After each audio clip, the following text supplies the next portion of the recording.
san cho te ki pa nop la sa in bel he ma chiu te hung loyun ngun ga bel hi te bon til te lem pa so chi bai bo in ga lem che u te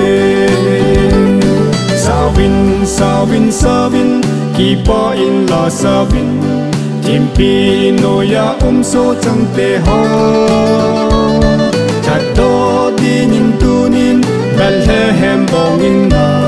Now sen leng Krista a hung ping ta Hungun ho u te Tu mok tem Immanuel Jesus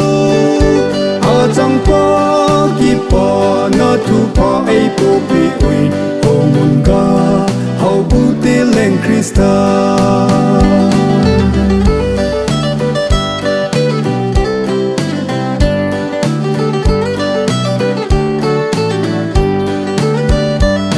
ni he ma hung pe nga Krista hu hin Jesu tu le tun son in ki thang jing han leng lâu pi ke nga khat jong lo ai ho ding nga hung ping a hi ye hungun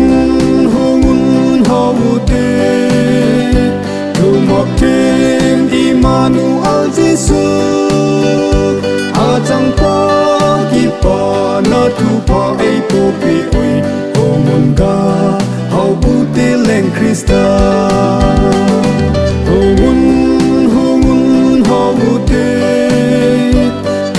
Tim Immanuel Jesus